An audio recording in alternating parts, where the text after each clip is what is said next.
Amen. Un grand merci, Timothée. Et merci de m'accueillir. C'est une joie pour moi d'être là. Quelques visages que je reconnais, dont certains d'il y a très, très, très longtemps. Donc voilà, effectivement, voilà, merci Timothée de m'avoir présenté. Juste quelques mots de plus, un peu de présentation. Je suis marié, j'ai 3 enfants. Donc Rebecca, mon épouse, et puis Émilie, Caleb et Zacharie étaient attendus, notamment pour des préparations pour le culte de Noël à Fireplace ce matin. Donc ils ne peuvent pas être avec nous, mais c'est aussi avec toutes leurs salutations et tout leur amour que je viens, et aussi salutations de la part de l'église Fireplace. Effectivement, donc cette église existe depuis 7 ans, mais un petit peu de mon parcours aussi. J'ai grandi en région parisienne, j'habitais complètement de l'autre côté de Paris, j'habitais à Romainville quand j'étais petit, et je suis très très très heureux d'être là, et notamment parce que donc, j'étais présent il y a de ça quelques semaines au culte d'installation de Timothée. Et lors de ce culte d'installation, j'avais fortement sur mon cœur, tout au long de cette célébration, ce passage d'Ésaïe chapitre 43, et j'étais tellement heureux quand Iléna Hatton, quand elle a fini sa prédication, elle a fini en citant ce texte exactement que je savais déjà que j'allais venir prêcher ici dans quelques semaines au moment du culte d'installation, et quand elle a fini avec ce texte d'Ésaïe 43, je me suis dit, ok, ça confirme Seigneur, tu as quelque chose à dire à ton église ce matin. Donc je vous invite à prendre, je pense qu'il s'affichera aussi à l'écran, prendre avec moi Ésaïe, chapitre 43, on va lire des versets 16 à 21.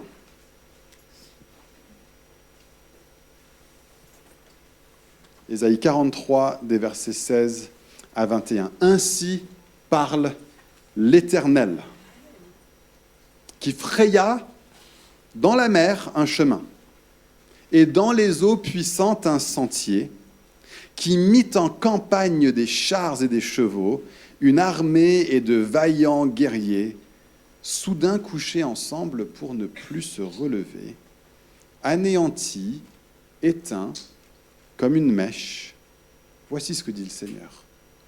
Ne pensez plus aux événements passés, et ne considérez plus ce qui est ancien. Voici, je vais faire une chose nouvelle. Une chose nouvelle. Sur le point d'arriver. Ne la connaîtrez-vous pas? Je mettrai un chemin dans le désert et des fleuves dans la solitude. Les bêtes des champs me glorifieront, les chacals et les autruches, parce que j'aurai mis des eaux dans le désert, des fleuves dans la solitude, pour abreuver mon peuple et mon élu. Le peuple que je me suis formé publiera mes louanges. Amen. Amen. Et donc, je ne suis pas un prophète. Je ne suis pas un prophète. Mais la parole que j'ai pour vous ce matin, je ressens que c'est comme si c'était une parole de type prophétique. Et la prédication que je vais apporter ce matin sera plus prophétique qu'une prédication peut-être exégétique, comme vous en avez, je pense, de plus en plus la joie et l'habitude de le recevoir avec Timothée, qui est un exégète extraordinaire. Et donc peut-être que ce matin, je vais apporter quelque chose qui viendra complémenter, mais j'ai l'impression que c'est comme une parole de Dieu pour le maintenant. Ce texte est écrit dans un contexte précis, il y a des centaines et des milliers d'années, mais d'une façon parfois particulière. Dieu prend des paroles qu'il a parlées de façon ancienne pour les réactualiser, pour les renouveler dans un temps présent. Donc je ne suis pas un prophète. En revanche, j'ai une chose en commun peut-être avec les prophètes de l'Ancien Testament. Les prophètes de l'Ancien Testament avaient le sens de l'histoire. Ils regardaient, ils observaient ce qui se passait autour d'eux dans leur contexte, et ils cherchaient à sonder et à discerner, Seigneur, qu'est-ce que tu veux dire dans ce contexte-là? Et en ce qui concerne la ville de Paris, moi qui ai grandi dans cette ville, moi qui ai connu tellement de choses qui se sont passées dans cette ville, moi qui ai vu tellement de choses que Dieu a faites dans cette ville, et moi qui connais et qui entends parler du point du jour depuis que je suis un tout petit enfant, J'ai été dans des églises dirigées par des personnes qui ont été un temps pasteurs ou anciens ou membres d'équipe ou piliers ou peu importe comment ils ont été appelés à différents moments au point du jour. D'ailleurs, c'est là que j'ai rencontré Timothée Minard dans une église à Aubergenville qui était dirigée par André Hubert, qui a été ici pendant un temps. J'ai été ancien avec et puis formé par un monsieur qui s'appelle Gordon Neal, qui était aussi ici au point du jour il y a de ça un certain temps. Quand j'étais petit, j'habitais plutôt du côté de la ville où on allait le plus souvent à Belleville quand on voulait aller à un grand événement, parce que c'était la grande église de mon côté, mais que je savais que de l'autre côté de la ville, il y avait aussi une église qui était comme une sorte de grand phare où Dieu agissait, où Dieu faisait quelque chose. Et donc cette église, je sais que c'est une église qui compte, je sais que c'est une église qui a compté, et je sais que Dieu a des projets pour cette église. Je sais ce que le point du jour a été, et il me semble que je ressens dans l'esprit quelque chose de ce que le point du jour est appelé à devenir et à être, c'est-à-dire, selon ce texte, une chose nouvelle. Une chose nouvelle. Et donc on va commencer avec la première chose que Dieu dit à son peuple à travers ce texte. Il commence en disant ceci, et c'est très important qu'on l'entende ce matin. Ne pensez plus aux événements passés.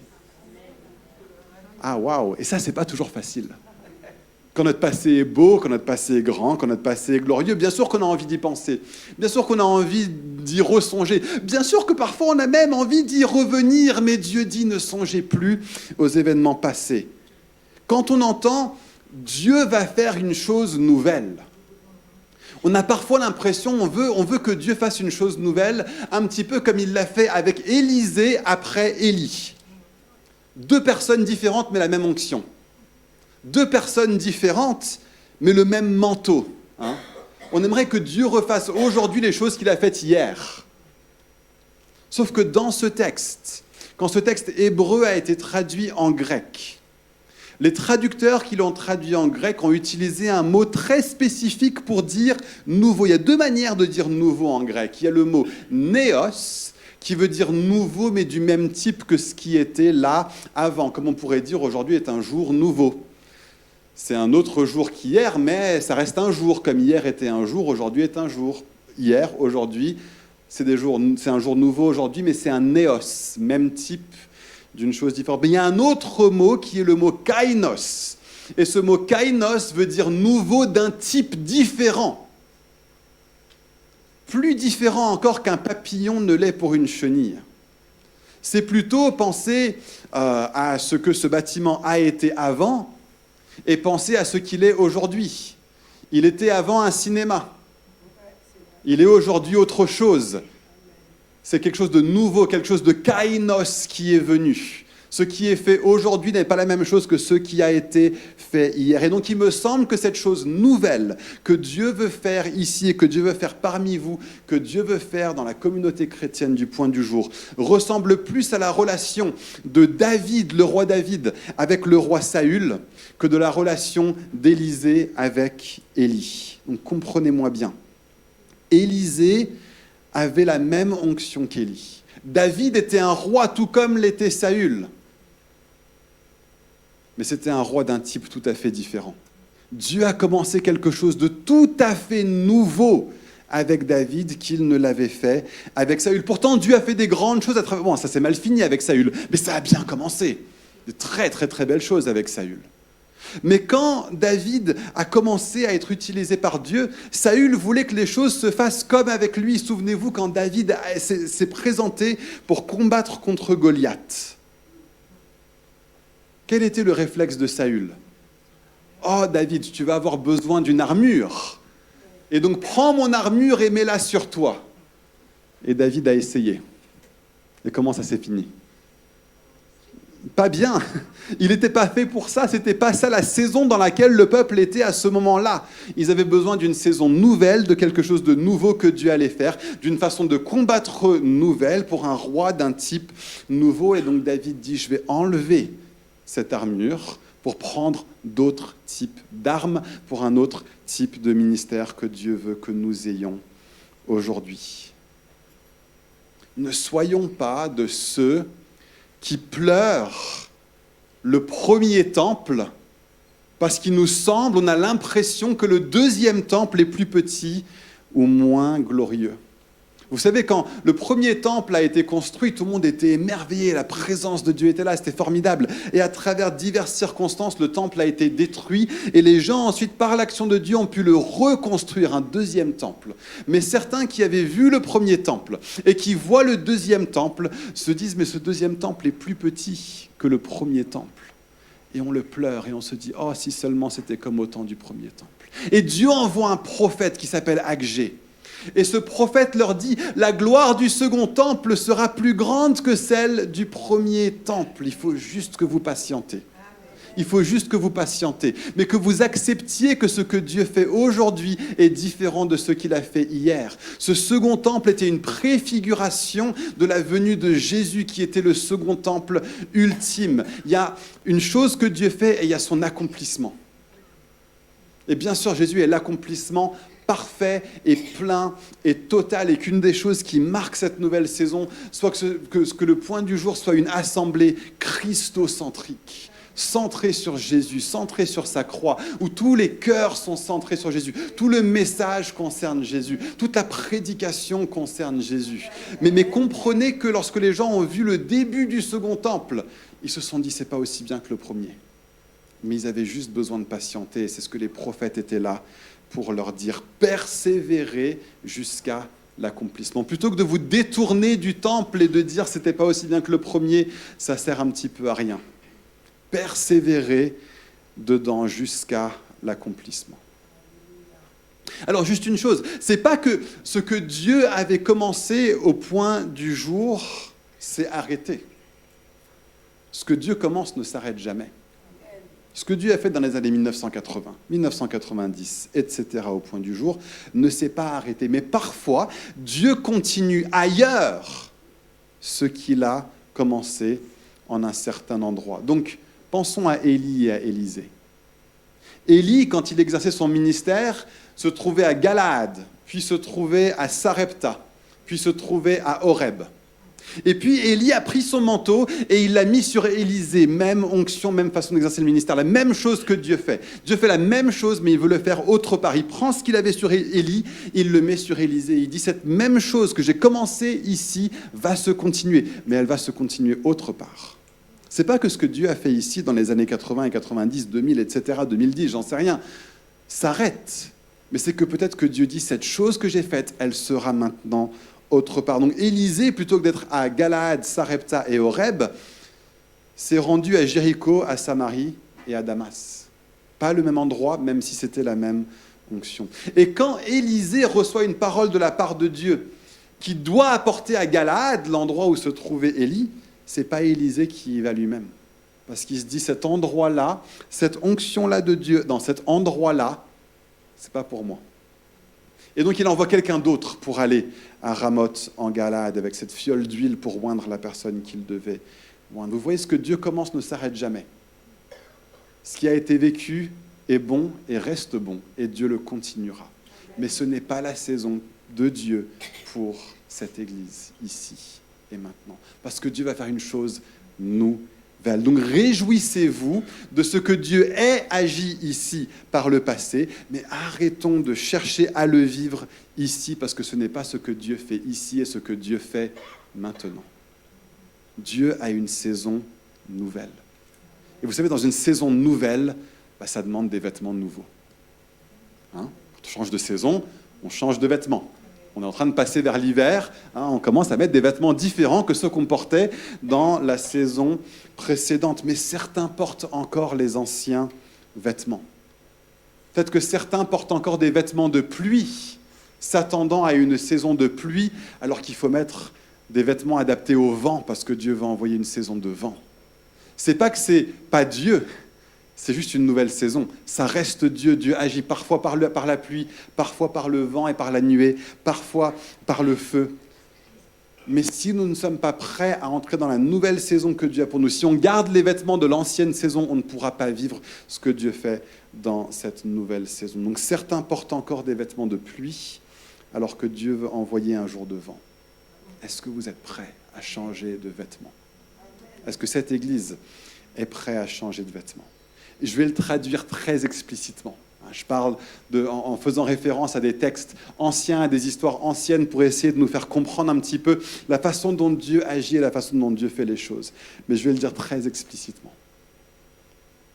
Timothée Minard n'est pas un taubois. Ça fait mal d'entendre ça. C'est dur de le dire. C'est dur de le dire.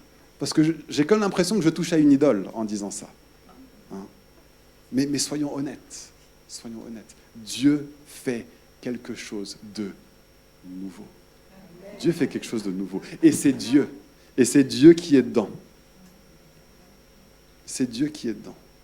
Si peut-être vous êtes nouveau dans l'Église et tous ceux de quoi je parle, vous n'avez aucune idée de quoi je parle, de qu'est-ce que je raconte. Peut-être que certains qui sont nouveaux dans l'Église sont soulagés de m'entendre dire tout ce que je suis en train de dire, mais pour d'autres, sont en train de dire, je ne vois pas c'est quoi la pertinence pour moi. Peut-être alors que je parle de nouvelle saison et j'en parle pour l'Église, peut-être que vous pouvez le recevoir aussi pour vous. Peut-être que vous entrez personnellement dans une nouvelle saison. Peut-être que ça n'a rien à voir avec ce que Dieu veut faire dans ses grands projets pour la ville de Paris, à travers son Église, dans la ville de Paris. Mais peut-être que pour toi, tu rentres dans une saison nouvelle et tu as besoin aussi d'enlever les vêtements de l'ancienne saison. Tu as besoin de te réjouir de ce que Dieu a fait dans l'ancienne saison, mais d'arrêter de vivre dans l'ancienne saison pour entrer dans la chose nouvelle que Dieu veut faire pour toi. Donc, mon premier point est celui-ci et il est tout simple. Ne pensez plus aux événements passés. Est-ce que vous êtes prêts pour ça ? Est-ce que vous êtes prêts pour ça ? Et je sais que pour beaucoup, ce ne sera pas simple. Ne pensez plus aux événements passés. Et je sens vraiment que c'est la parole de Dieu pour cette Église ce matin et dans l'aujourd'hui de l'Église. Donc première chose, ne pensez plus aux choses anciennes. Mais deuxième chose, je fais une chose nouvelle. La raison pour laquelle nous faisons le deuil du passé est que sans ça, on n'entre pas dans la chose nouvelle que Dieu a pour nous. Or, Dieu a une saison nouvelle. Kainos, d'un type tout à fait différent. Ça ne ressemblera pas au passé, mais c'est le même Dieu. C'est le même Dieu. C'est une autre opération, mais c'est le même esprit, le même Saint-Esprit. Ne cherchez pas le manteau d'Élie avec la nouvelle équipe et le nouveau jour que Dieu va mettre en place. Ne cherchez pas le manteau d'Élie chez Timothée et sa famille et la nouvelle équipe et ceux que Dieu va emmener et ceux que Dieu va lever et ceux qui vont être de ceux qui vont se battre comme un David avec ses hommes puissants que Dieu va susciter. Parce qu'un David ne se bat pas de la même manière qu'un Saül, mais un David se bat, même si on n'a pas toujours les yeux pour le reconnaître. Mais réjouissez-vous parce que Dieu fait une saison nouvelle. Dieu fait une saison nouvelle. Et donc, à quoi ressemble cette saison nouvelle ? J'ai un encouragement pour toi, Timothée, quelque chose que j'en sentais de Dieu pour toi. Creuse et articule la vision que Dieu te met à cœur. C'est pas peut-être pleinement formé encore en toi. Tu es encore en train de le découvrir. Mais prends le temps, donne-toi le temps, donnez-lui le temps de le creuser. Jusqu'à ce que tu te dises, c'est bon, je le tiens. C'est bon, je le tiens. C'est comme des intuitions, il y a des petites choses que j'ai à cœur, j'arrive pas. À un moment donné, tu vas réussir à l'articuler. Moi, j'ai implanté une église, j'ai commencé de zéro. Il y avait des choses que j'avais à cœur, mais à un moment donné, il y a 1 an et demi, je me suis dit, je préparais une prédication juste sur les groupes de maison à l'église, juste sur ça. Mais alors que je préparais ça, j'étais là genre, ce que Dieu me dit alors que je prépare cette prédication, 5 ans et demi après que l'église, on l'a implantée, hein. Je n'avais pas encore pleinement toute la façon d'articuler la vision. Juste des choses que j'avais à cœur. À un moment donné, waouh, je l'ai eu. Je vais vous apprendre une petite devinette. Elle est un peu bête, hein, mais c'est de la part, c'est mes enfants qui me l'ont appris. Je suis un petit peu déformé d'avoir des petits-enfants. Pète et répète sont dans un bateau. Pète tombe à l'eau. Qui reste dans le bateau ? Pète et répète sont dans un bateau. Pète tombe à l'eau. Qui reste dans le bateau ? Pète et répète sont dans un bateau. Pète tombe à l'eau. Qui reste dans le bateau ? Répète, répète. Et donc, creuse, articule, et puis répète, répète, répète, répète la vision. Ne t'en lasse pas. Et ne nous lassons pas de l'entendre. alors qu'elle est articulée, alors qu'elle est creusée. Il y a une vision qui est là et qui va se développer, et qui va se déployer dans l'Église et n'hésite pas à la répéter encore et encore et encore et encore. Donc, vision. Et donc, il y a une vision qui vient et que Dieu va donner et que Dieu va articuler. Et pas seulement la vision de l'Église, mais aussi une culture d'Église, une façon d'être dans l'Église, une façon de se conduire dans l'Église. Paul dit à Tite, enseigne la manière dont il convient de se conduire dans la maison de Dieu. Et dans chaque saison et dans chaque âge et dans chaque génération, il y a peut-être des choses à changer dans la façon de se conduire dans la maison de Dieu. Or, c'est aux responsables de l'Église d'être de ceux qui disent et qui indiquent comment on se conduit dans la maison de Dieu. Le vocabulaire qu'on emploie, la façon de parler, la façon d'être. Une façon qui permette d'être Église ensemble. D'être soi-même, bien sûr, mais de l'être d'une manière qui permet à tout le monde de trouver sa place et à tout le monde d'être inclus et de tout le monde de devenir membre de la famille. Donc, c'est le rôle de Timothée de creuser, d'articuler, et puis de répéter la vision. Et pour la culture de l'Église aussi, de creuser et d'articuler et de répéter la façon dont il convient de se conduire dans la maison de Dieu, la culture de l'Église. Et à toute l'Église, soyez attentifs et réceptifs. Peut-être que de temps à autre, il y aura juste une petite main sur l'épaule qui dit « Quand tu fais ça, pense à le faire un petit peu plus de cette manière-ci. » Ou quand tu fais cela, pense à le faire un peu plus de cette manière-là. Et ça peut pas toujours, c'est parfois, c'est pas toujours facile d'entendre ce genre de choses-là de la part d'un responsable, mais soyez-y attentifs et soyez-y réceptifs, parce que c'est une manière pour cette Église de se constituer pour le prochain combat que Dieu met devant, pour une saison où Dieu vous demande de vous battre comme David plutôt que de vous battre comme Saül. C'est une saison nouvelle. Donc, vision renouvelée, culture renouvelée. Et dans cette vision renouvelée et dans cette culture renouvelée se trouve la chose nouvelle que Dieu va faire.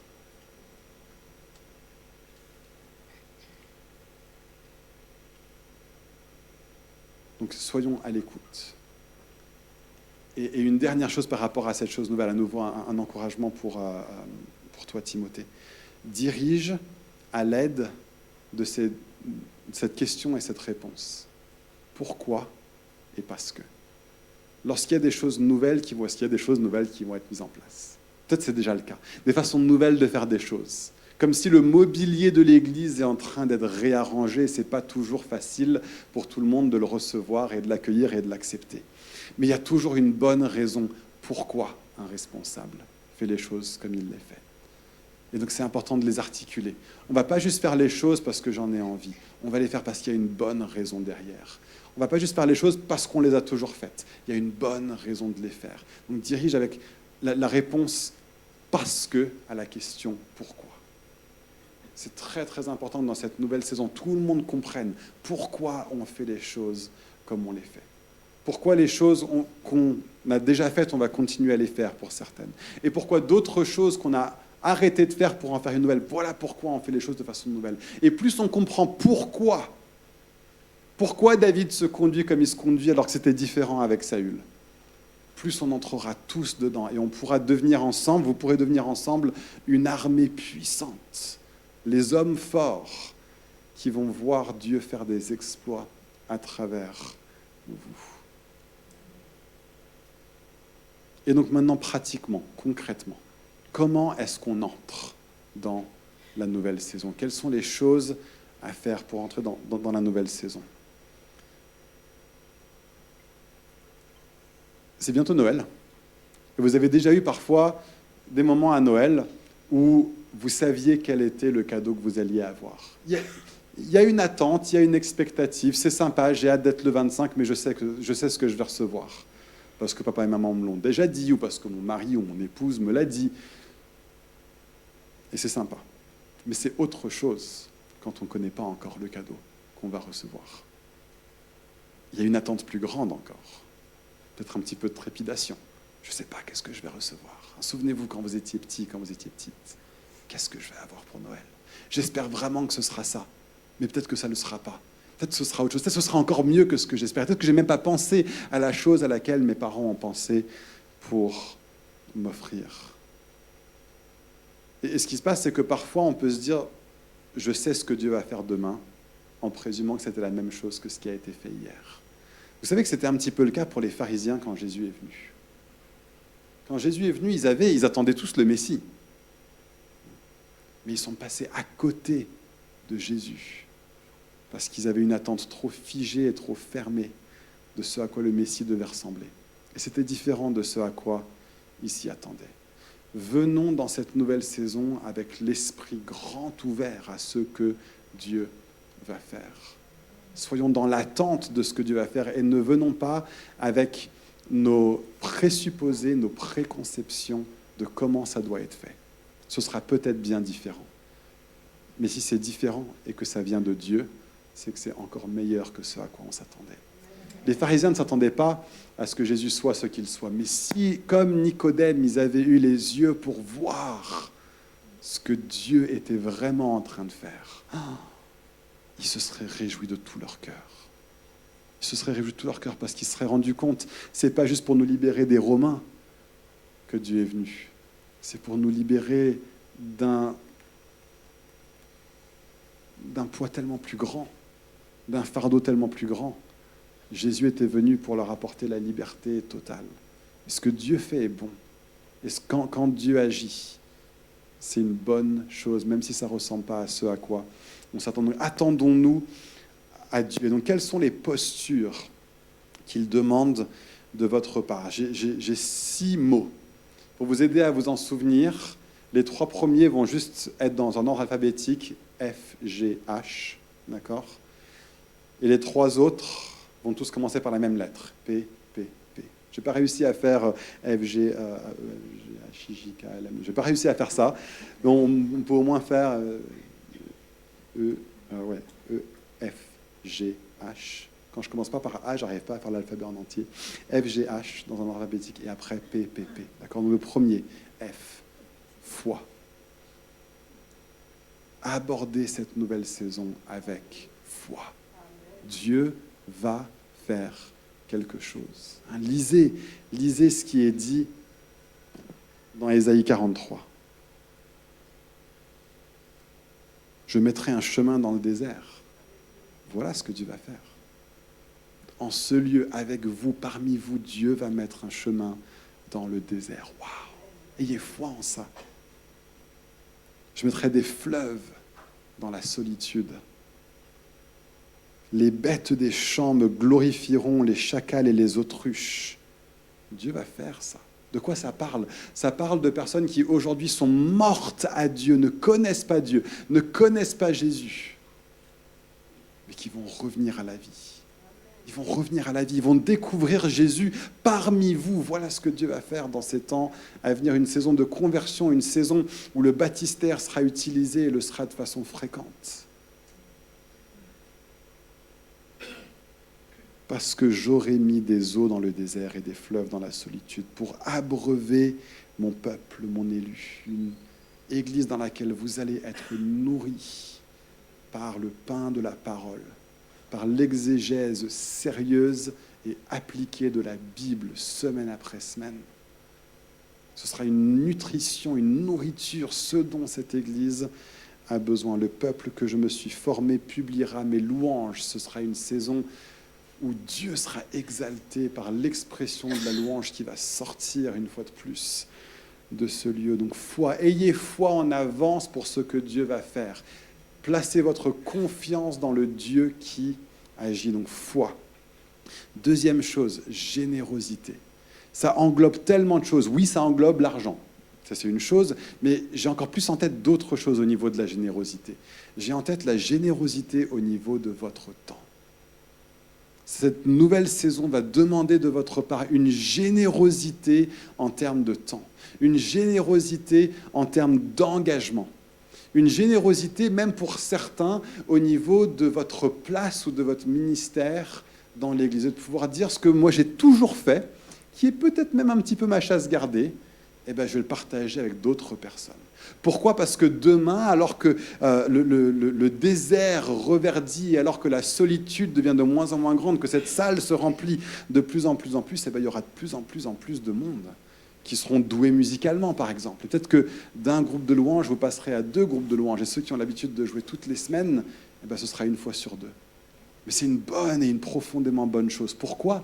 Parce que ça veut dire que soit vous avez un petit peu plus de temps pour vous reposer et pour recevoir aussi et louer Dieu, mais aussi ça veut dire que vous pourrez commencer à servir dans d'autres choses, dans des nouvelles choses, et donc être généreux en termes de dire il y a des initiatives qui doivent être prises où je vais me dire il y a tel et tel et tel besoin dans l'Église et je vais commencer à le remplir. Peut-être que d'une équipe d'enfants, vous passerez à 2 équipes d'enfants, une pour les maternelles, une pour les primaires, et puis pour les collégiens, et puis pour les lycéens. Ce sera un besoin de plus en plus grand et on aura besoin que cette Église soit une Église généreuse. Généreuse au niveau des ministères ou des places dans l'Église qui aujourd'hui sont les vôtres, qui devront être partagées avec d'autres personnes, plus les choses vont et plus les choses avancent. Mais aussi une générosité au niveau de votre investissement. Certaines personnes aujourd'hui ne servent pas, ne sont pas impliquées dans la vie de l'Église, mais entrez dans la chose nouvelle que Dieu fait et que Dieu va faire. Générosité aussi en termes de votre posture.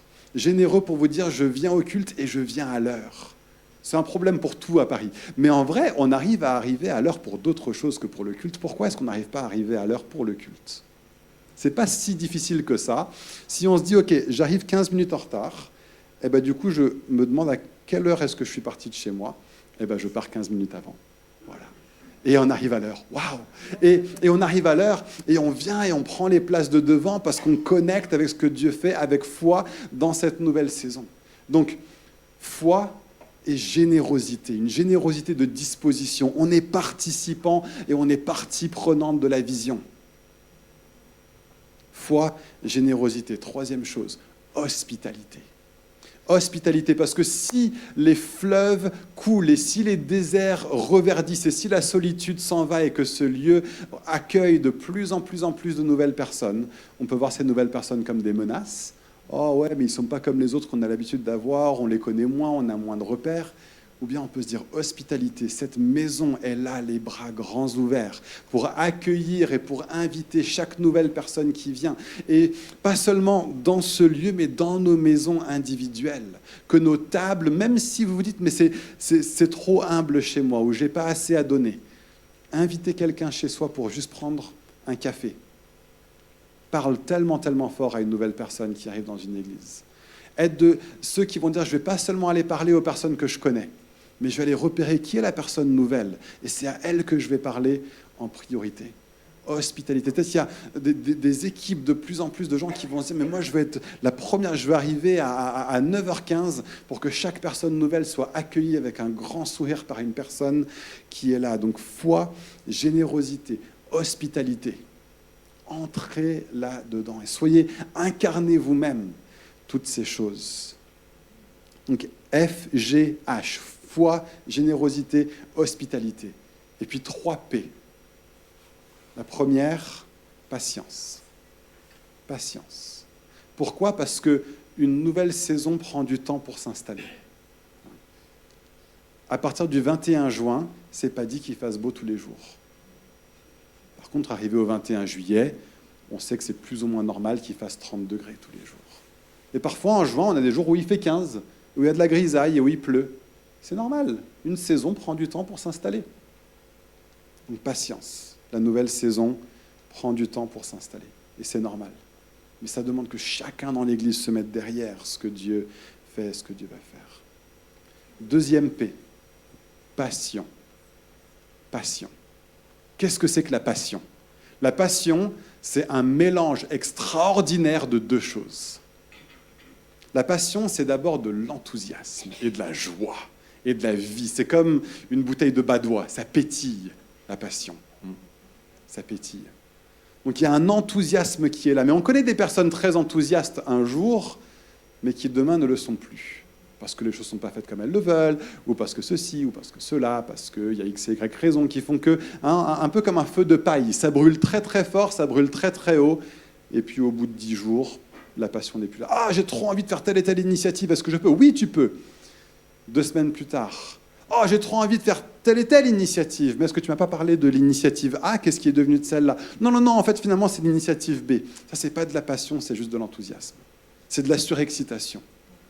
La passion, c'est quand l'enthousiasme est associé à de la constance. Alors, la constance, tout seul aussi, c'est pas de la passion. Si je suis constant et que je fais la tronche, je suis pas passionné. Je suis juste quelqu'un de sérieux, mais pas forcément quelqu'un de passionné. La passion, c'est l'alliance de ces deux choses-là ensemble. Je suis enthousiaste pour les choses de Dieu. Je suis rempli d'entrain pour les choses de Dieu et je le suis sur la durée. On peut compter sur mon enthousiasme. On peut compter sur ma joie. On peut compter sur le fait que je suis à fond dans ce que Dieu est en train de faire. C'est ça la passion. Et ça va demander une église remplie de passion. Enthousiasme pour les choses de Dieu, et pas seulement un jour par semaine, ou pas seulement une semaine par mois, ou pas seulement un mois par année, mais de façon constante et perpétuelle. Est-ce que la passion est appelée à se réveiller en ce lieu? Je suis convaincu que oui. Donc patience et passion. Et dernière chose, prière. Ces choses ne se passeront pas sans la puissance de la prière. Parce que bien que Dieu l'annonce, je fais une chose nouvelle. Ça passe ensuite par le peuple de Dieu qui reçoit la parole que Dieu donne et qui dit maintenant, Seigneur, je fais appel à toi, je crie au nom du Seigneur pour te demander, Seigneur, fais ce que tu as promis de faire. Amène sur la terre les promesses qui sont présentes dans le ciel. Accomplis aujourd'hui ce que tu as dit que tu ferais. Ça demande que nous nous saisissions du trône de Dieu. Ça demande que dans vos vies quotidiennes, priez pour l'Église. Priez pour la communauté chrétienne du point du jour. Et pas seulement la communauté chrétienne du point du jour telle que vous voulez qu'elle soit.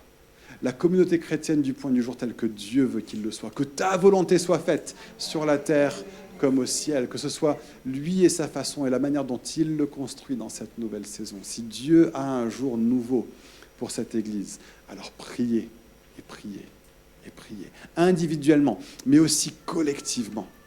Quand vous vous réunissez, quel que soit le contexte, que ce soit pour un culte ou que ce soit pour une agape ou que ce soit une réunion X ou Y, passez du temps dans la prière, développez la prière, faites appel au nom du Seigneur. Faites comme cette femme qui s'est saisie du pan de la robe de Jésus, qui dit « Si je touche seulement un bout de ton manteau, je sais que tu vas agir. » Ou comme Jacob qui dit « Je ne te lâcherai pas jusqu'à ce que tu me bénisses. » Saisissons-nous du pan de la robe de Dieu.